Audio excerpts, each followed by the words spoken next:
When private investigator Taylor Wright suddenly went missing in Pensacola, Florida in the year 2017, none of her loved ones suspected that the person responsible would turn out to be one of Taylor's closest and trusted friends.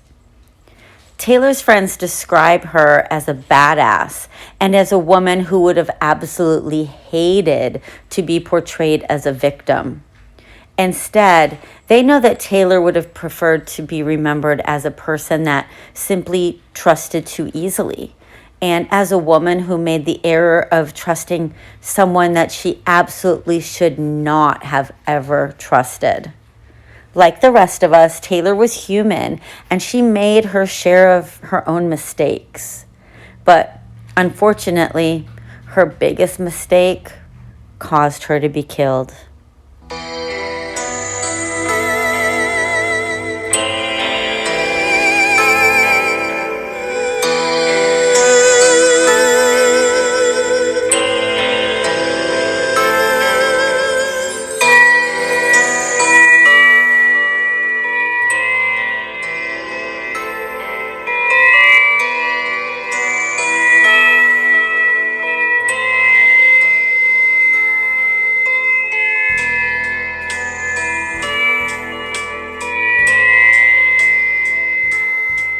Hello, everybody. Welcome to episode 43 of this fucking podcast.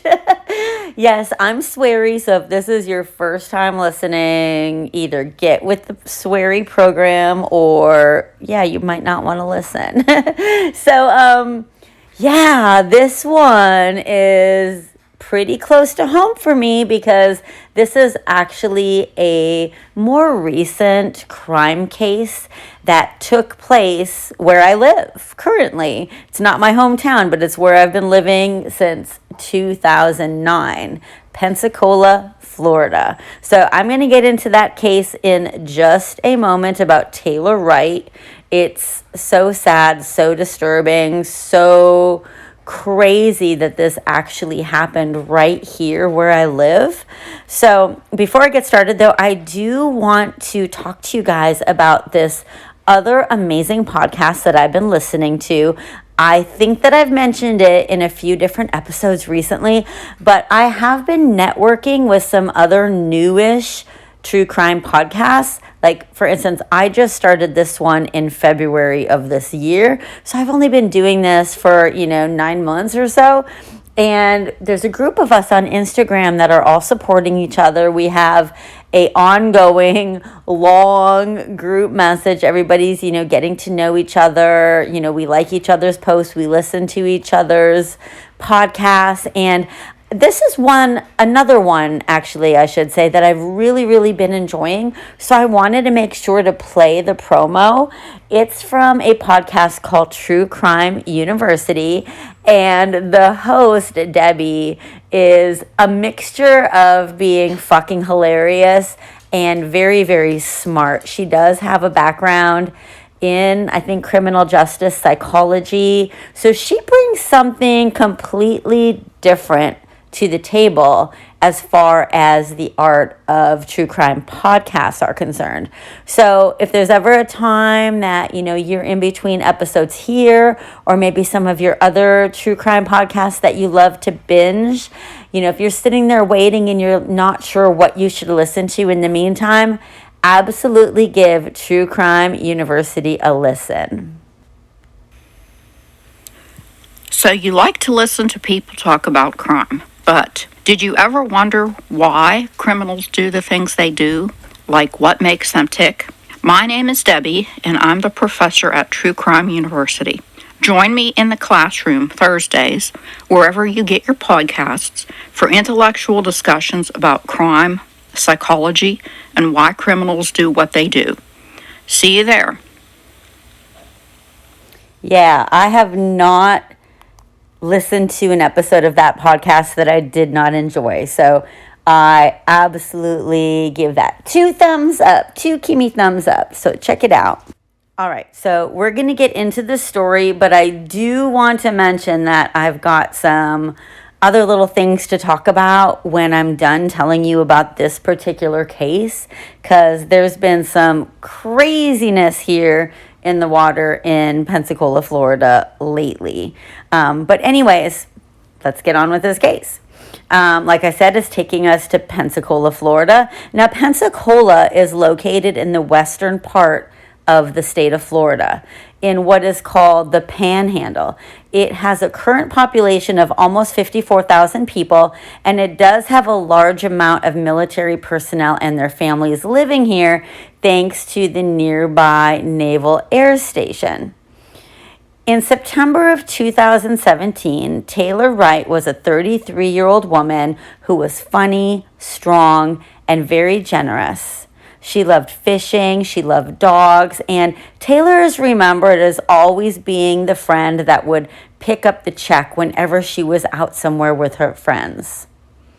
Taylor always claimed to hate cats, but that was at least until there was one kitty cat in particular that came into her life and suddenly became her best friend. Unfortunately, Taylor had been born into an unstable and unhappy household, but ultimately she did find happiness in her foster home, as well as stability and love when she was eventually adopted by her foster mother, Nancy. Nancy owned a farm about 3 hours away from Pensacola, Florida. It was on this farm that Taylor's love for the outdoors and for horses actually began. Taylor loved to help people and eventually studied criminal justice at the University of North Carolina, Wilmington. Taylor met Jeff Wright in 2003 while she was still going to college, and the couple got married 2 years later. Jeff was in the military, and the couple was happy, and they seemed to have a lot in common. Taylor graduated with a bachelor's degree and soon joined the North Carolina Police Academy. Taylor went through a vigorous training before graduating from that academy in 2008. And after that, she did get a job at the Jacksonville, North Carolina Police Department. Not long after that, she discovered that she was pregnant, and she was completely ecstatic.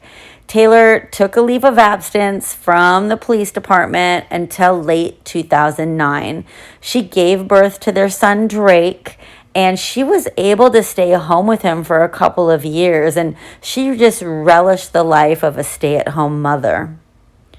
Jeff was still in active duty during this time, and in 2011, Taylor went back to work protecting the streets again and the people in the town of Jacksonville, North Carolina. Now, in 2013, Jeff was stationed to a new duty station because that happens for military people. Every 3, 4, 5 years, they get sent to a new duty station. So this is what was happening for the Wrights. The couple was getting the opportunity to return to Taylor's hometown of Pensacola, Florida. Everything was going great. But at around the 10-year mark of their marriage, the couple began arguing more and more frequently. And after some violent episodes in the home, Jeff moved out in March of 2015. Then he filed for divorce in June of that same year. It was a bitter divorce. The couple fought over assets, and they battled over custody of their son, Drake. In fact, a month after they filed for divorce, Taylor was arrested for assault against Jeff. The charges were dropped by the request of Jeff himself, though. So basically, it's safe to say that there was a lot of animosity. The couple continuously fought. They could never seem to come to any sort of a compromise. So the court ended up giving full custody to Jeff, even though Taylor still lived close by and spent as much time as she could with her son. She was still extremely, extremely disappointed with the outcome of the custody proceedings. By this time, Taylor was working as a private investigator. She worked mostly by investigating instances of fraud for insurance companies. She also started her own PI business. While dealing with the many stresses of the divorce, Taylor was moving forward with her life, putting all the pieces of it back together again.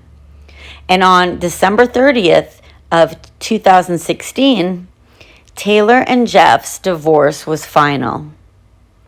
In September of 2017, Taylor Wright, who is now recently divorced, private investigator, she's now enjoying life with her girlfriend, Casandra Waller.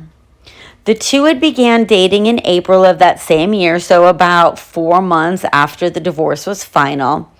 And the two of them had just made the jump to moving in together a week previous. Everything was going well despite the stressful custody proceedings that Taylor was still going through with Jeff. Jeff had relocated back to North Carolina, and Taylor was still fighting and still determined to get full custody of her son. Drake had been in Pensacola for half of the summer so that he could spend time with his mother, and they did spend a lot of quality time going to the water park, riding go-karts, going to movies, and they even took a little trip to New Orleans. And the handoff back to Jeff after her parenting time was over did not go smoothly at all. Jeff Wright actually had police present when they arrived.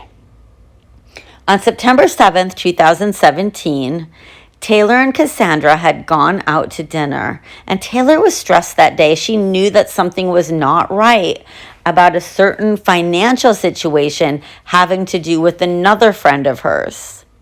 This friend's name was Ashley McArthur. A few months prior, back in the middle of June, Taylor had taken $100,000 out of a joint account that she still shared with her ex-husband, Jeff. You heard me right. $100,000, okay? I'm not sure why she did it, but she did. But anyway, she had given a $34,000 cashier's check to McArthur for safekeeping. She had also given McArthur about $9,000 in cash, according to my research, and she still had other cashier's checks in her own possession as well. So, of course, you can pretty much fucking imagine, shit, of course, hit the fan when Jeff realized that Taylor had gone and taken that money out of the account. And, of course, a whole new court proceeding was scheduled to take place. Taylor knew that if she did not put that money back into the bank account, she would ultimately be held in contempt of court and go to jail. Now, I don't know what caused Taylor to make that move with the money and how she even thought she was going to get away with it in the end, because it's not like that's a small sum of money. Obviously, it's going to be it's going to be noticed, that it's not there anymore rather quickly. But, I can only say that, being a woman that has gone through a vicious and ongoing custody battle years ago myself, I can say that divorces can cause people to make some crazy ass decisions that they may otherwise never, ever, ever make. Anyway, this is the first time that Casandra had heard about the fact that Taylor was keeping the money in McArthur's safe deposit box. Okay.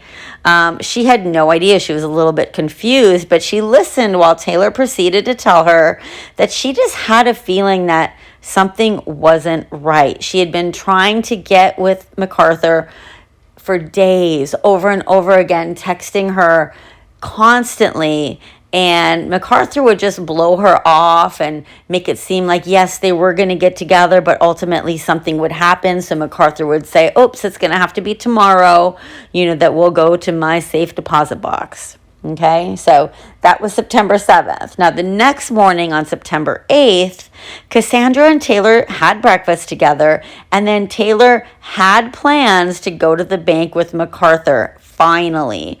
They were supposed to be getting Taylor's money from that safe deposit box, and it was located at Wells Fargo Bank. This was actually the last time, sadly, that Casandra had ever seen Taylor, according to an interview that Casandra gave to Oxygen's television documentary, which is called buried in the backyard. So after you listen to this episode, if you want more information, I would really, really recommend watching that because, it really gave a lot of great information, and I used a lot of that in my research for this episode.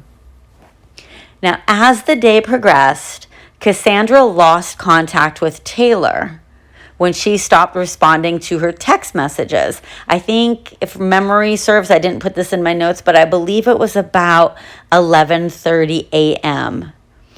Casandra texted McArthur around 3:30 p.m., and instead of texting her back, McArthur called Casandra instead and told her that Taylor was out riding a horse on her family's farm to relieve some stress and have some much-needed time to herself. McArthur reported to Casandra that Taylor had been stressed out and crying throughout the entire day. Casandra asked McArthur to have Taylor call her back when she was done riding that horse. But things became even more strange when Taylor seemingly bailed on the 7 p.m. dinner plans that she had with Casandra. No text, no show for dinner. Casandra reached out to McArthur again and was told that after she and Taylor had left the farm riding horses, they went back to McArthur's house, which was only about 2 miles away from where Casandra and Taylor lived. So now they were close by. And still Taylor didn't reach out to Casandra to, even check in or cancel the dinner plans or anything. McArthur told Casandra that Taylor had chosen to take an Uber downtown so that she was able to go downtown and have a drink and think a bit. Around 8 p.m., Casandra finally heard from Taylor. She received a text saying that she should have called, but she just needed a few days to think, to get her life organized, and to get it back on track. This was the very last text message that Casandra ever received from Taylor's phone. Now, Casandra knew that Taylor, since she was a private investigator, she knew that Taylor had the means and the skills to disappear if she truly wanted to do that, and she grew increasingly more worried about her girlfriend. She had no clue what was going on. She just knew that something was just not right. Casandra was scared. The rest of Taylor's loved ones were also concerned, because this was totally out of character for Taylor to just disappear, especially without first contacting Drake. Casandra decided to contact the police on September 10th, and they suggested that she reach out to Taylor's ex-husband, Jeff.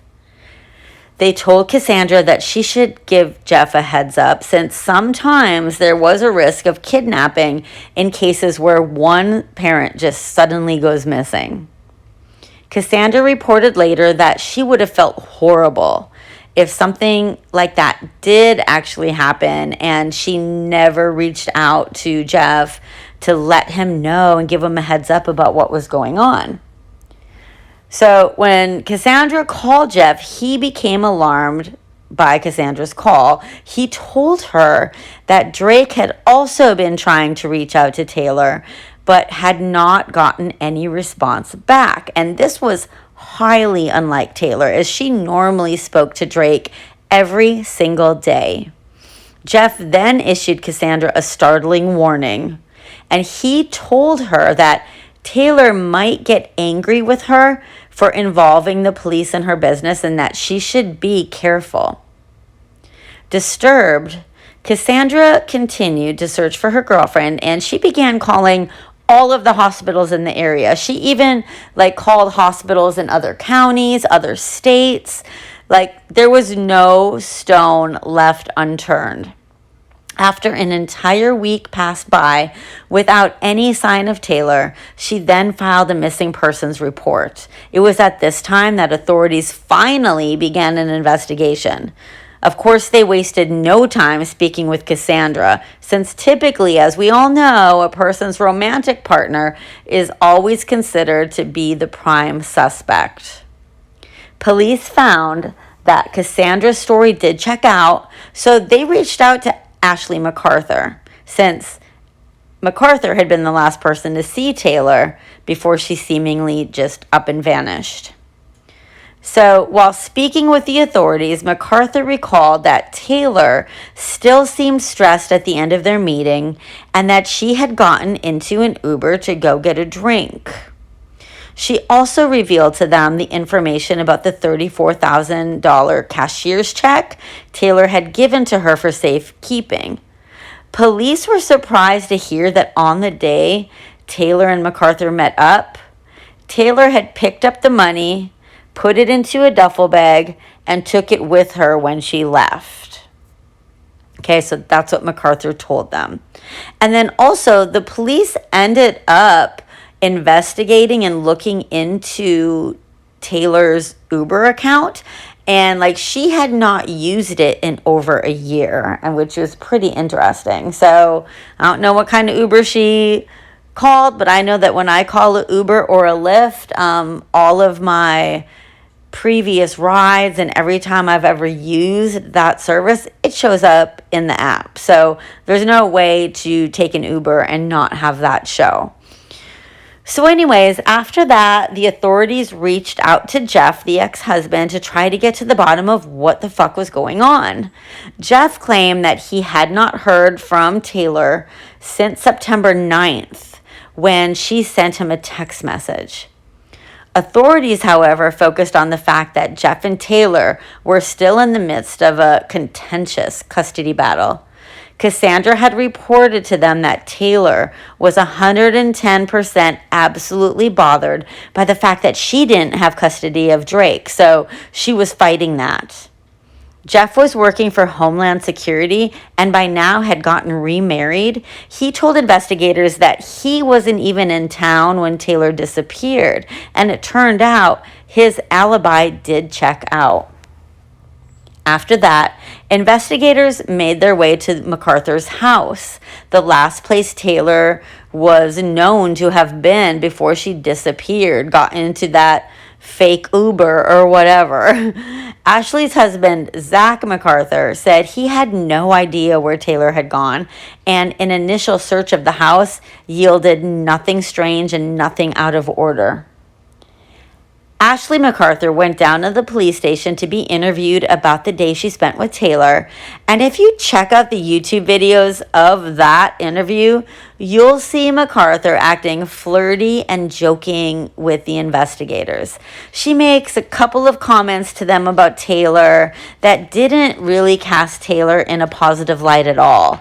She told investigators, "Taylor's doing what Taylor does," and then telling them, "She was a strange girl."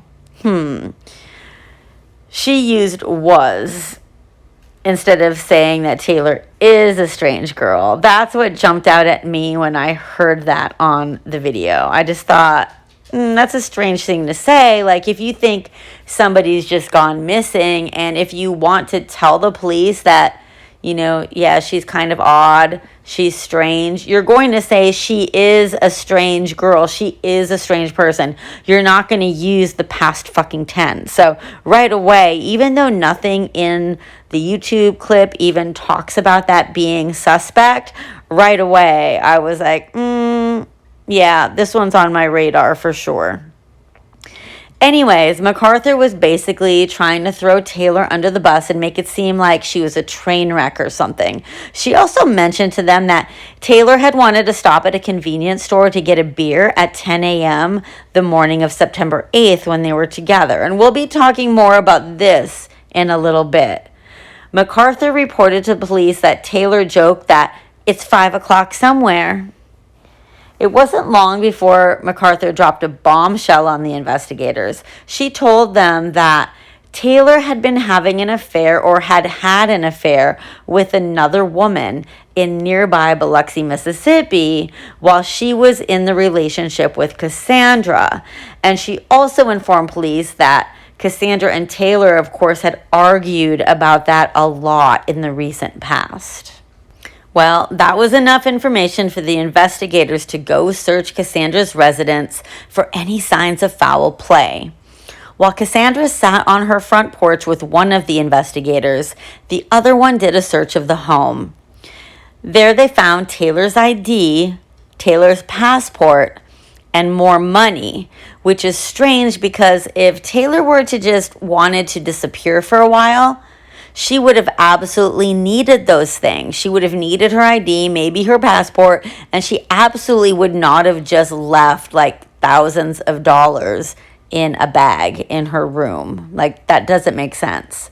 Police were shocked, though, when they also found a revolver that was missing one bullet. Of course, that's going to pique their curiosity really fast. Casandra told them that she had purchased the gun after that conversation she had had with Jeff, the ex-husband. Apparently, since he had told her that Taylor had gotten violent with him in the past, Casandra made the decision to protect herself just in case it became necessary. As more and more days passed, and Taylor still failed to show up anywhere, Casandra began to probably fear that Taylor had skipped town and was maybe with another woman. I'm sure that after she had already been betrayed once, it was not out of the ordinary to maybe jump to that conclusion. Casandra asked McArthur to come to her house and pick up that box truck that was being used to move all of Taylor's things into her home. That box truck belonged to Ashley McArthur's family business. And, it's just sitting out there. Casandra was probably starting to get pissed off. Okay, just sitting out in front of the house. Casandra just wanted McArthur just to get it out of there, take it to the warehouse. So the business that Ashley McArthur's family owned is a business named Pensacola Automated Amusements, and they are no longer in business. It was a business that rented things like pool tables, jukeboxes, video games like arcade games to local bars and other businesses in the area. Anyway, a break in the case was not made until investigators were finally granted access to Taylor's phone records. That's when they discovered that Ashley McArthur's story of where she and Taylor had been on the day Taylor vanished did not fucking match up at all. McArthur had reported them to be in East Milton riding horses, but that is not at all where the phone records actually placed their whereabouts on that day. Authorities began to zero in on McArthur, and they began searching her and her husband's bank and phone records. They soon learned that on the day that Taylor was last seen alive, McArthur had made numerous calls from another property that was owned by the McArthur family. It was a piece of property located in an area called Beulah. This was a totally different area than where McArthur had originally claimed she and Taylor had been. Not even close to each other.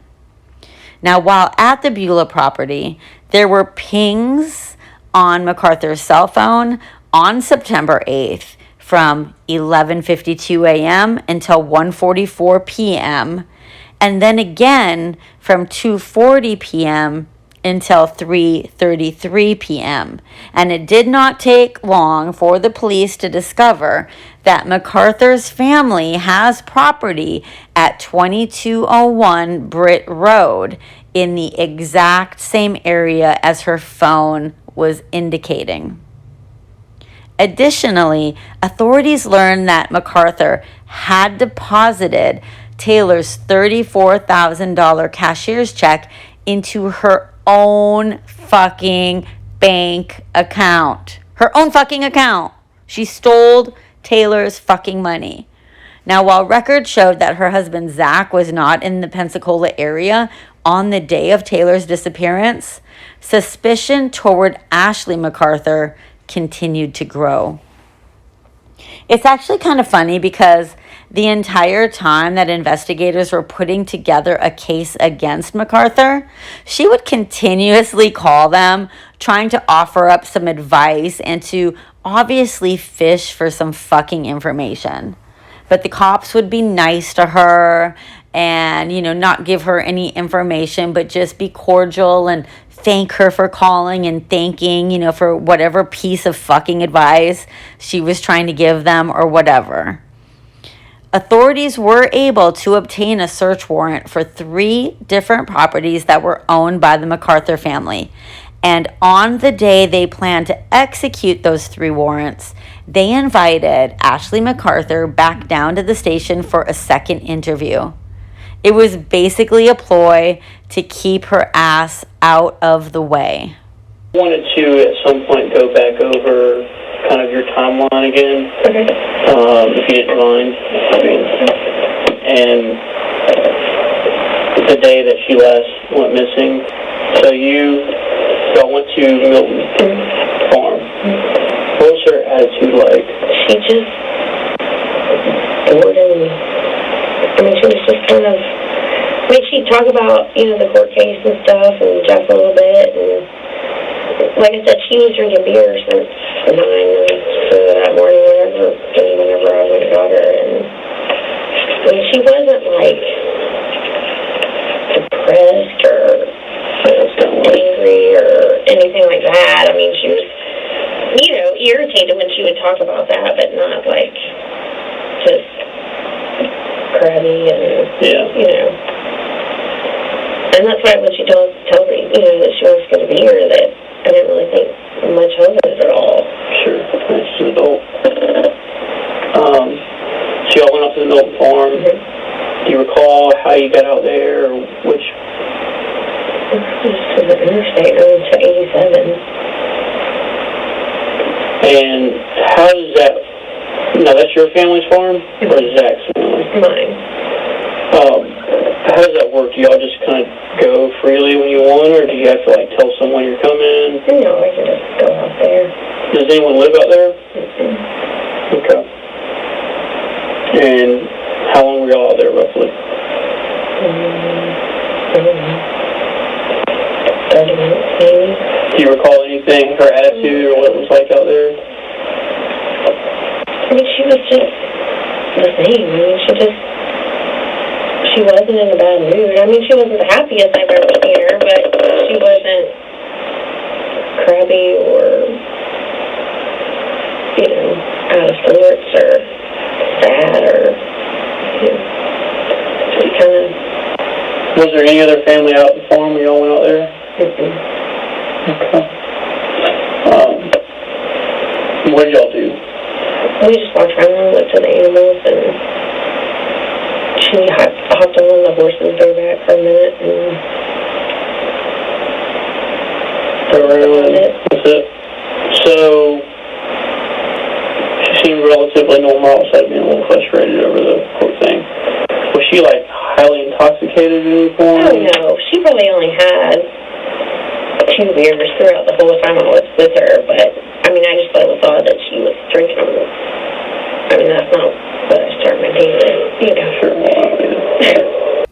So that was Detective Gagliani, and he was playing the role of good cop, while Detective Wilhite kind of just sat there, just itching. You could tell he just could not wait to inform Ashley McArthur how cell phone towers worked, because he sat down with her and alerted her to the fact that her phone was pinging in that totally different area, not anywhere near, where she said that she had been out in East Milton, and just gave it to her. He told her about every single ping, and so then the 2 of them, Gagliani came back on the scene then and, just started kind of appeasing McArthur's kind of,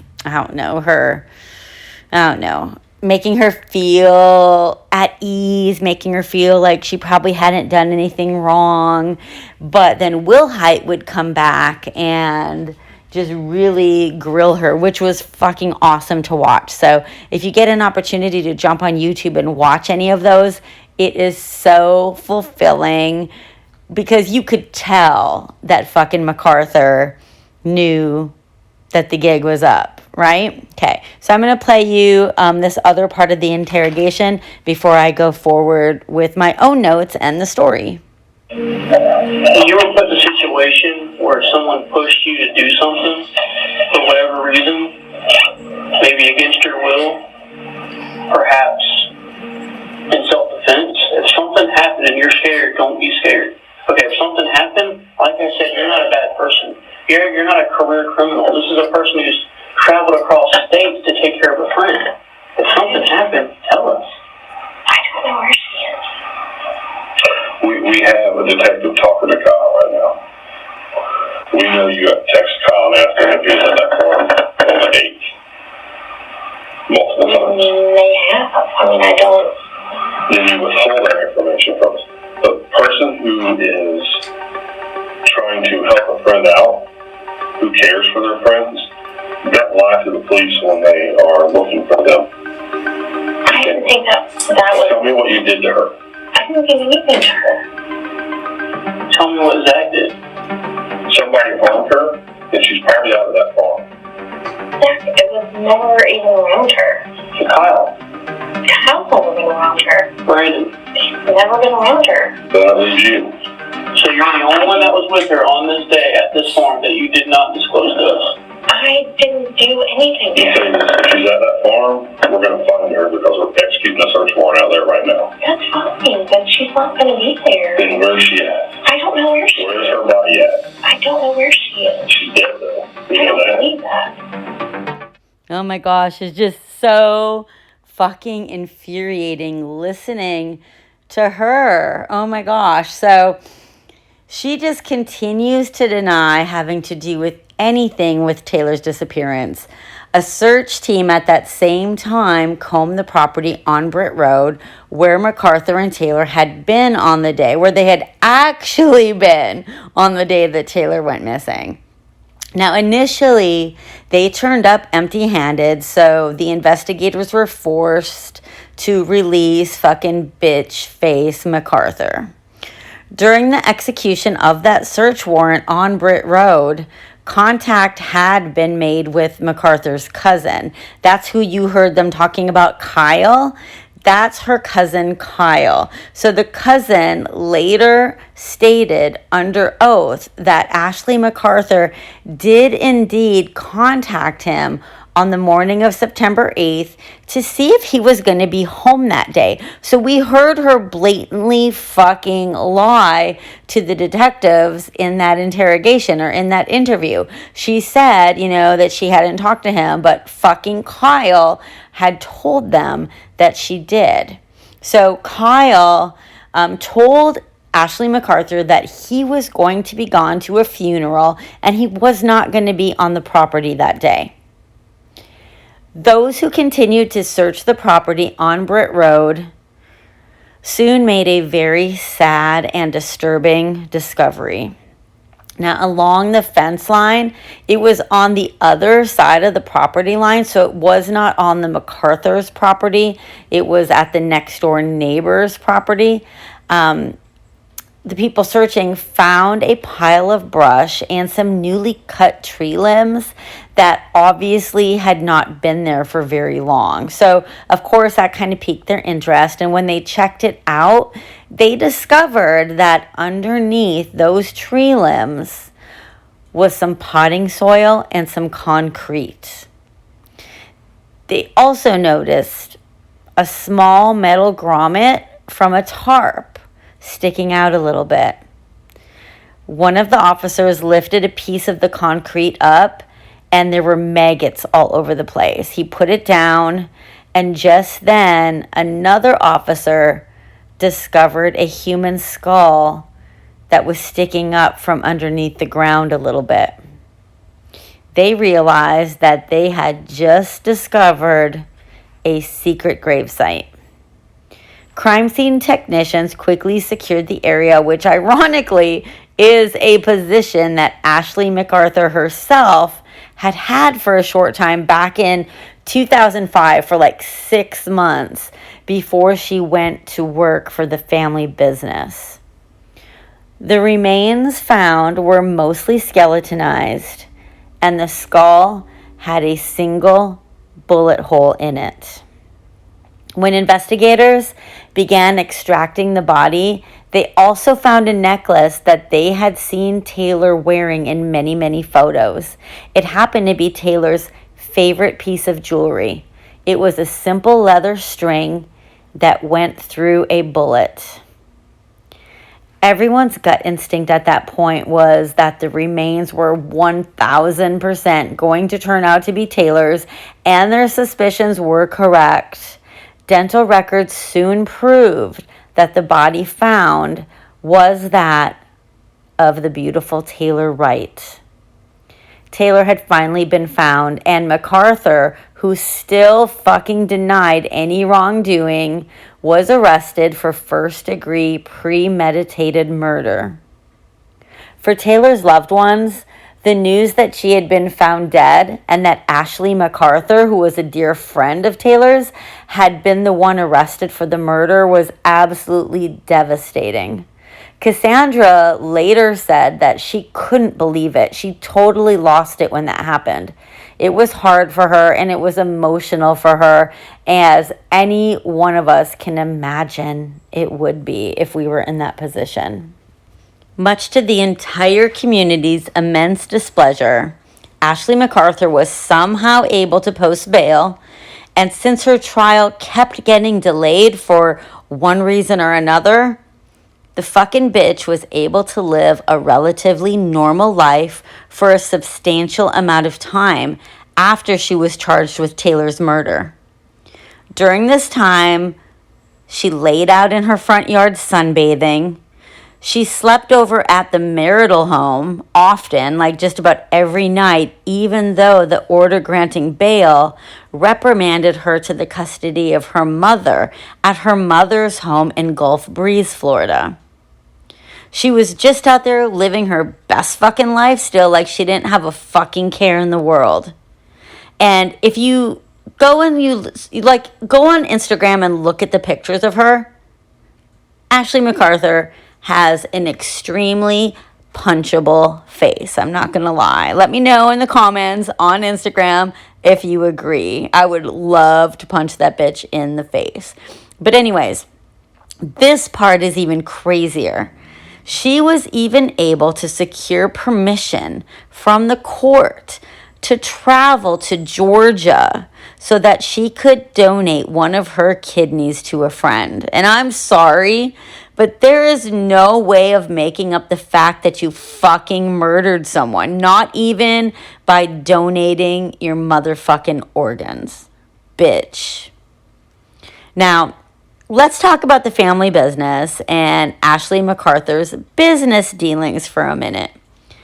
Court documents say that there was an agreement between a bar called the Azalea Lounge and PAA, which was the McArthur family business, about how to split the proceeds from the jukebox that the Azalea was renting, or that was in their lounge, in their bar. The bar was claiming that McArthur stole an additional $13,000 of the funds from that jukebox over the course of about 2 years. By the way, I don't know if you guys saw me in that Poison Ivy costume that I wore for Halloween. And then I went out and I posted on my, I don't think I did it on my Always Talking Crime Instagram account, but on my personal account, I posted a picture of me and a friend of mine that was dressed as Medusa because we were shooting pool at the Azalea Lounge when we went out for Halloween. And we had a blast. So that's just down the street from my house, maybe a little over a mile. Krispy Kreme is exactly a mile from my driveway, and trust me, I never go there because if I go there once, I will be there every fucking day. But the Azalea is just like maybe 1 block after Krispy Kreme. Did I say Krispy Kreme or Dunkin' Donuts? I don't know, but Krispy Kreme is down the street from me. I don't even like Dunkin' Donuts, so yeah. Send me a message and let me know which one you prefer. Dunkin' or Crispy. I like Crispy, but I don't let myself go because I just don't trust that I'll be able to drive right past it anymore. But anyways, so back to the Azalea and the PAA. So they were figuring that McArthur was skimming like $13,000 over the course of 2 years. So now McArthur was facing additional charges after the state filed a count of arson and racketeering on March 29th. So there was this fraud case going on. So between the two cases, McArthur faced 1 count each of murder, arson, fraud, and racketeering. So that is a lot. In the other case, the state claimed that McArthur used her business, PAA, which again stood for Pensacola Automatic Amusement, to skim money from that jukebox that was placed at the Azalea. Court documents say there was an agreement between the bar and Pensacola Automatic Amusement about how to split the proceeds from that jukebox, okay? So they had an agreement.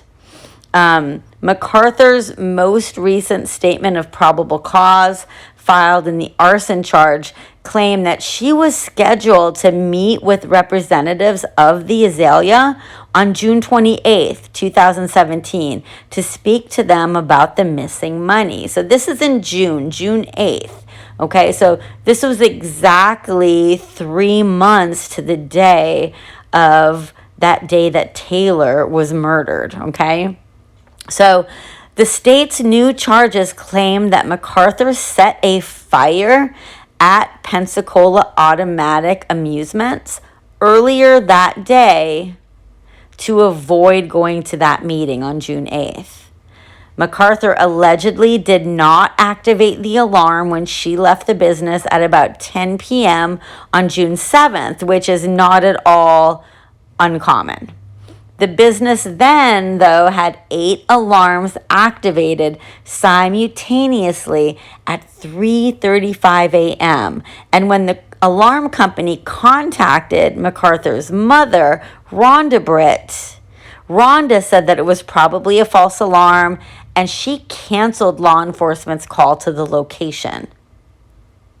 Just before 10 a.m. on June 8th of 2017, McArthur called 911 to report a fire at the business, saying she had just arrived and she found haze and black smoke marks at the office door. Bitch. McArthur did not meet the Azalea owners as scheduled, but called them at 10:45 a.m. to tell them that she had a personal issue and couldn't make the meeting, according to the court documents. The Azalea's accountant said that he was instantly suspicious, so he drove by the Pace Boulevard business address and he saw fire trucks, and he got out of the fucking car and he told the investigators on scene about the scheduled meeting that he had with McArthur that morning. Debris samples taken at the scene by the state fire marshal allegedly showed signs of heavy petroleum distillate, which is an accelerant. Accidental causes of the fire were ruled out, according to the document. So they were like, nope, this is no accident. McArthur allegedly told authorities that when her mother received the calls about the alarms, she asked McArthur to drive by the business and check on it. And then she told them that she did go check on it. But her mother, Rhonda, said that she never called McArthur to check on the business. Like, she told the cops it was probably just false alarm, which that's crazy that Rhonda Britt did that. You know, I'm sure in hindsight, she's like, fuck, I should have, had them go look. But anyways, a forensic fire investigator used a canine to examine the business to find points where the fire accelerant was the strongest. The canine alerted to several different areas as points of origin for the fire, and the investigator told McArthur about some of those points, but did not tell her about all of those points. So McArthur then allegedly told the investigator that the fire had started in another area, which was one of the spots the canine alerted to, but one of the spots that the investigator intentionally did not tell McArthur about. The portion of the building that was burned, what do you know? That portion of the building contained the financial records, you already knew this was coming, pertaining to the theft allegations between Ashley McArthur and the Azalea Lounge. A state attorney's office representative said McArthur's bond was not changed and still remained at $400,000. So that bitch bonded out of the Escambia County Jail on February 5th. Now, in my research, I got to see some of the public documents. McArthur was convicted of racketeering and organized fraud, but she was not convicted of arson in January of 2019. She was sentenced to 7 years and 3 years of probation. Her bond was revoked, and McArthur was remanded in jail until the court proceedings began for Taylor's murder. So at least she wasn't running around, donating kidneys and living her best fucking life anymore. Tanning, all this stupid ass bullshit. At least she was in jail, okay? And that was a good thing. So Taylor's Taylor's murder trial. I can't talk. All right. It's not even the wine. I'm drinking Cabernet, but I've only had one glass, so I know it's not that. Anyways, that's a tongue twister. Taylor's murder trial finally began on August 26th of 2019. It was a long 2 years after Taylor's body had been discovered. Before the trial began, Ashley McArthur sought to suppress statements she made to investigators at that October interview. That was the first interview, as well as her cell phone records. She also filed a motion to exclude any statements or any text messages from the victim as hearsay. The trial court denied McArthur's motions to suppress in motion, and she proceeded to the trial on the murder charge. Yay! So they were like, fuck that. So she tried. She shot her shot, but it did not work.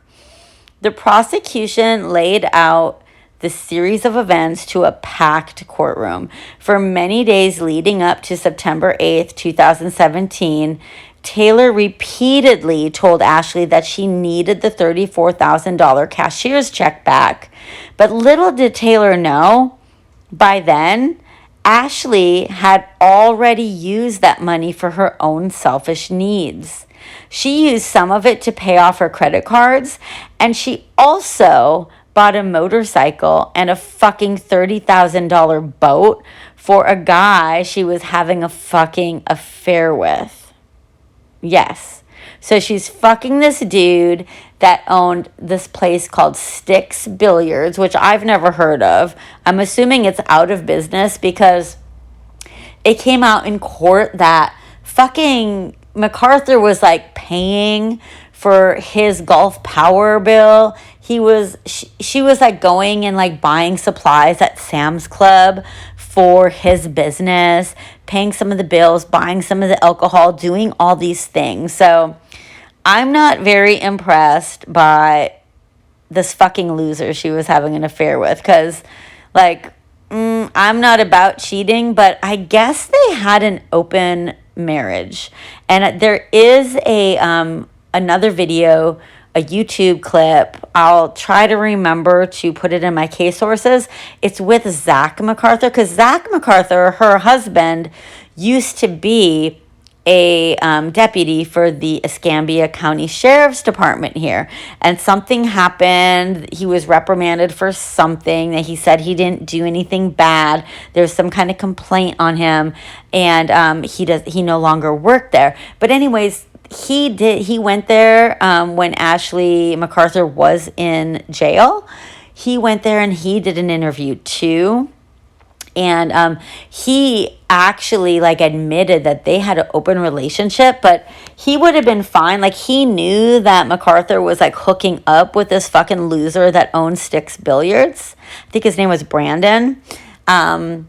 So he knew she was hooking up with Brandon, but he was pissed when he found out that they had been having an affair. Like, they were in a relationship. And fucking McArthur was buying him all this stupid shit.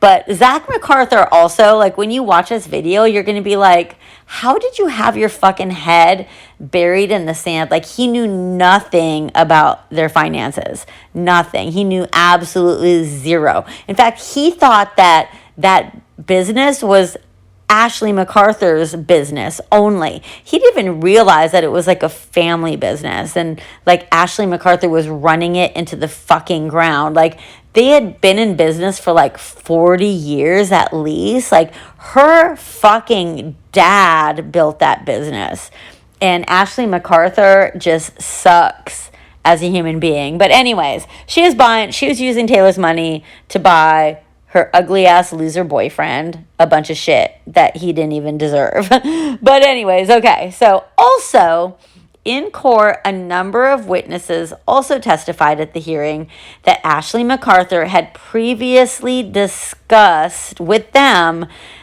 about wanting to kill Taylor. So one of her friends, she was a bartender at Sticks Billiards. They became friends because, of course, I guess Ashley probably had pool tables and everything there because it's a billiard hall. So Sticks Billiards was probably renting shit from them. And that's how Ashley McArthur met the loser boyfriend, whatever. But, then she's befriending people that work there. But anyways, she was talking to this Audrey, I think her name is Audrey Warner, Audrey Warren. She testified in court that McArthur was saying that she was going to put cocaine in Taylor's beer, okay? So she was claiming to Audrey that Taylor was a bad person and that the world would be a better place if she wasn't there anymore, if she wasn't here anymore. And, once, I don't know, it was just crazy. It's just crazy. So they actually went to a strip club here called Babes, and they went and fucking bought $250 worth of cocaine so that Ashley McArthur could put it in fucking Taylor's beer and kill her. And remember when McArthur was like saying that, oh, Taylor wanted me to stop at the convenience store and buy a beer? She is shown on surveillance buying one fucking can of beer for Taylor. And she told Audrey that she did put the cocaine inside that beer, but Taylor spit it out right away and told McArthur that the beer was too sour and she wasn't going to drink it. So that fucking bitch couldn't kill Taylor with the cocaine and the beer, so she fucking shot her in the back of the fucking skull instead. McArthur's lawyer, his name was John Burroughs. In fact, she got a lawyer team. It was a father, son.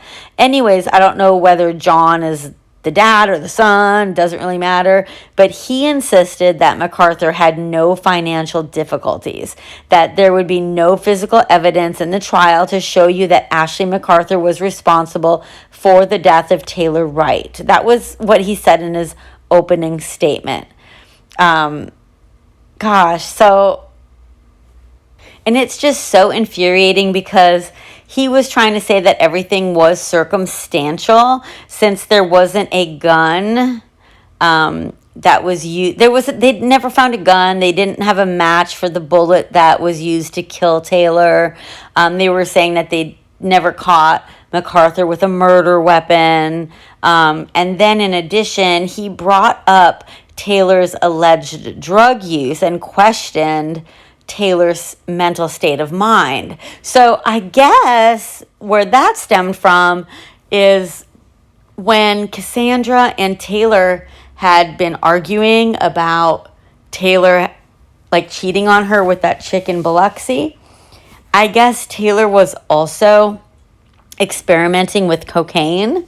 So of course, Ashley McArthur knew that and told her attorneys about it. So they were trying to say that, they were trying to victim shame Taylor, Taylor, something else happened to Taylor and it's because of her drug use, blah, blah, blah. Somebody else shot her. Nobody else is going to shoot her on fucking McArthur's property, especially a piece of property that Ashley McArthur was lying about them even being on. So it's just crazy. But the prosecution argued that Ashley McArthur picked up Taylor under the guise of going to Wells Fargo Bank, but she more than likely made up a story about needing to stop by the farm first. And I can totally imagine that.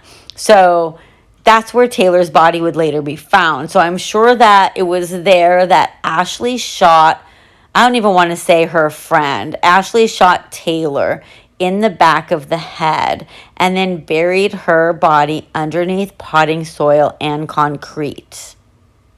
After that, McArthur used Taylor's phone to send messages to people in Taylor's life in order to make it look as if Taylor was still alive.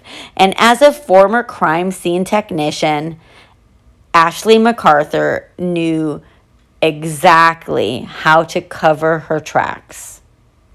Now, a key piece of evidence in the case was surveillance footage from a nearby Home Depot store, which was taken on September 9th of 2017, which, let me remind you, that was a day after Taylor and Ashley McArthur had gone out to the property. This footage shows Ashley McArthur purchasing potting soil as well as concrete.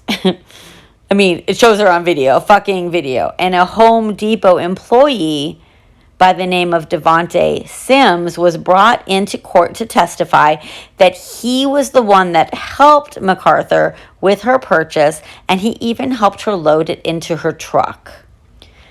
Well, actually her husband Zach's truck.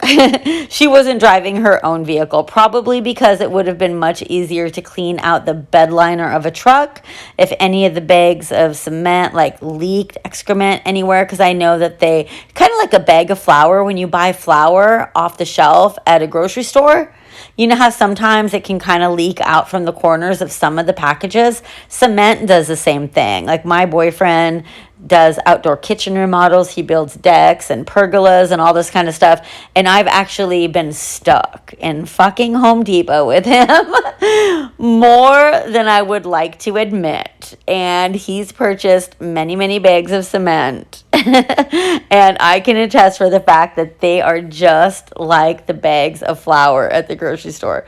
But anyways, McArthur's differing behavior in the two separate police meetings was significant as well. The prosecutor, her name was Bridget Jensen, and I kind of have a little girl crush on her. Like if you check out any of her videos, oh my gosh, I love smart, savvy women. She's just too cute. But anyways, she said, if you look at the first interview, she was flirty, maybe a little playful with law enforcement, but her demeanor changed dramatically between the first and second interviews. As far as I can tell, I think she was aware that she had been caught. And I think that Miss Jensen is absolutely correct.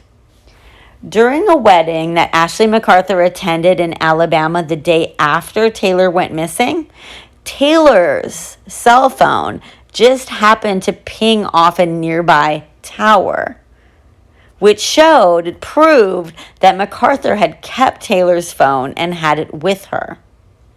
Like, cell phone towers, they don't lie. You know what I mean? It's like, if it pings, it pings. Like, so she's a fucking idiot that she even had the phone with her. Even if you turn them off, I heard that, stuff can be found on them. So I don't even know. If I ever was going to commit a crime, I would just leave my fucking cell phone at fucking home. I just wouldn't even have it with me. But you never heard me say that.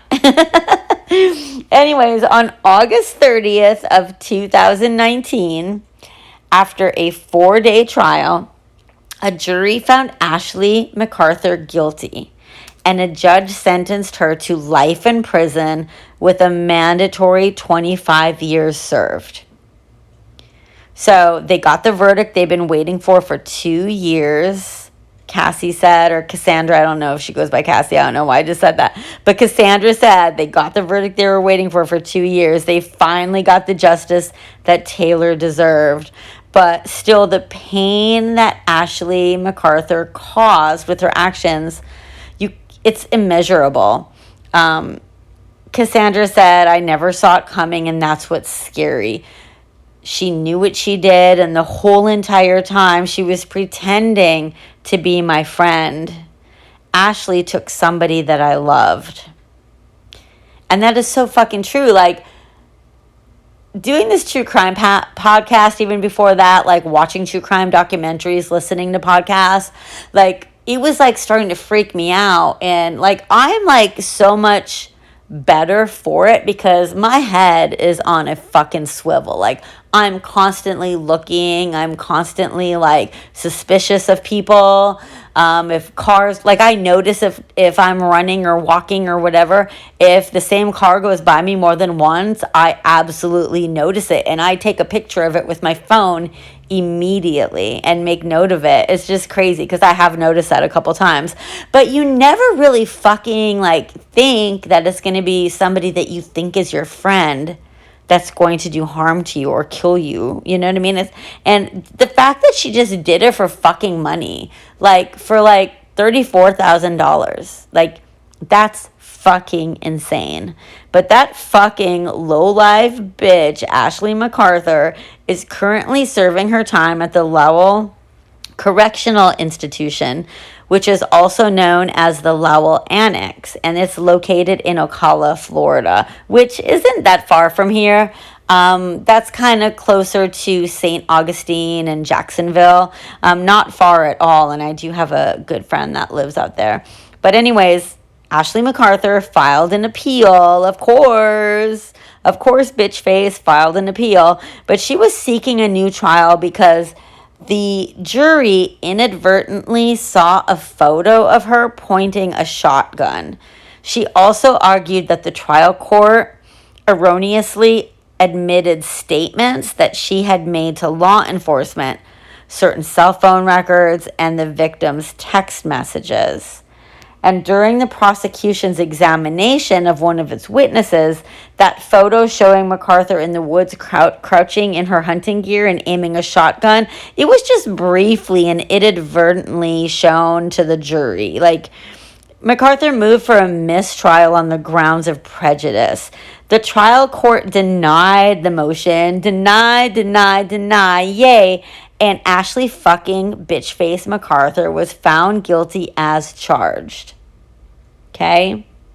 She argued in her appeal that the trial court erred by not declaring a mistrial over that photo. But they said, we see no abuse of discretion in the trial court's refusal to grant a mistrial due to the inadvertent display of the hunting photo.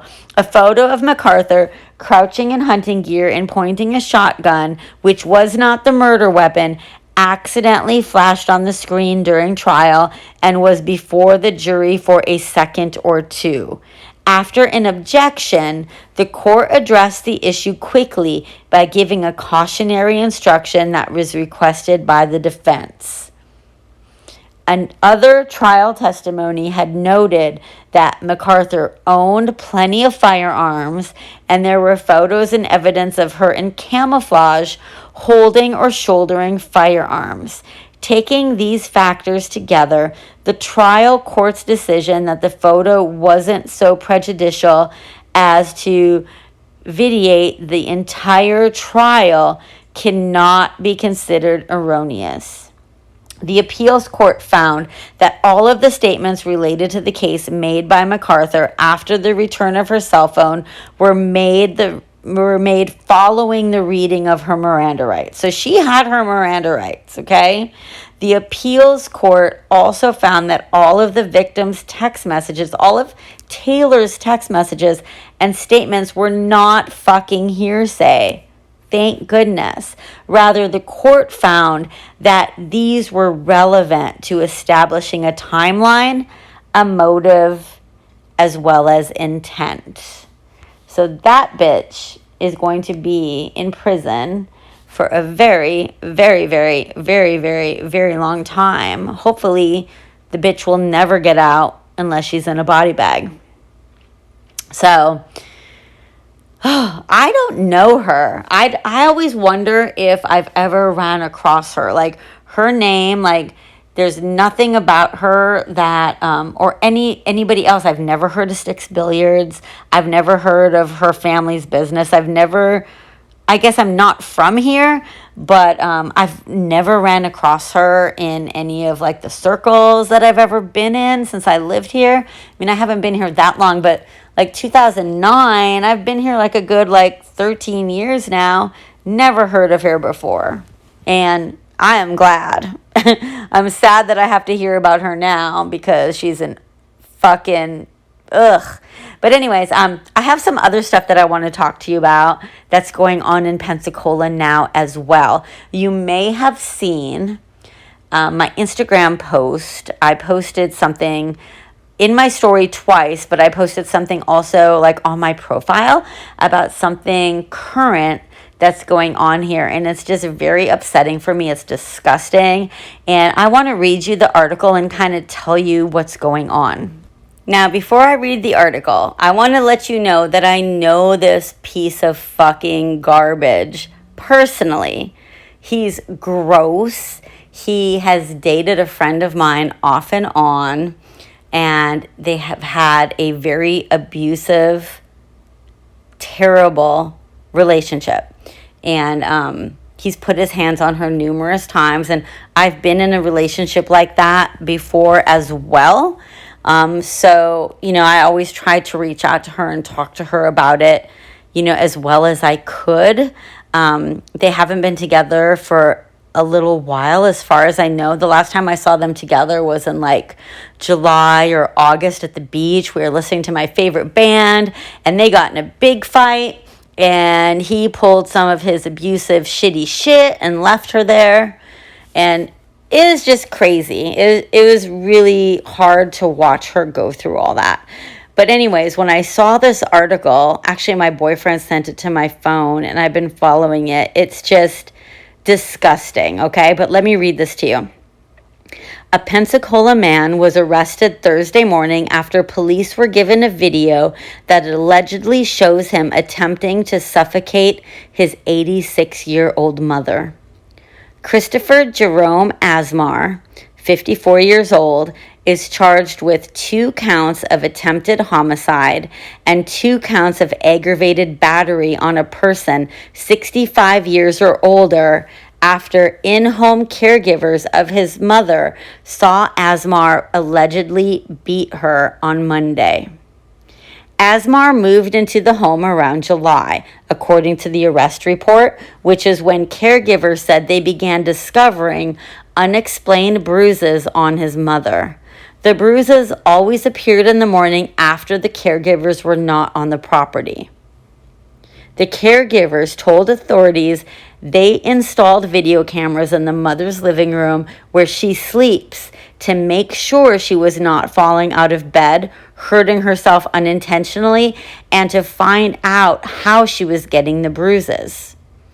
After picking the camera up Tuesday morning, one of the caregivers returned at 7:30 p.m.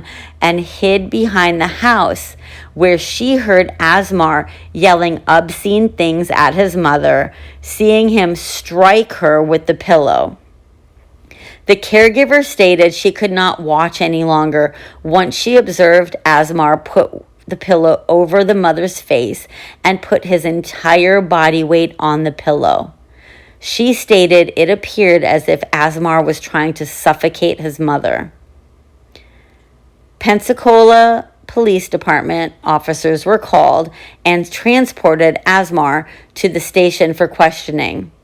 Deputies viewed the recording from the cameras the caregivers installed and reportedly saw Asmar striking the woman and screaming expletives at her. One video allegedly shows Asmar striking his mother in the face and body with a blanket multiple times while yelling, "I'm done with your shit."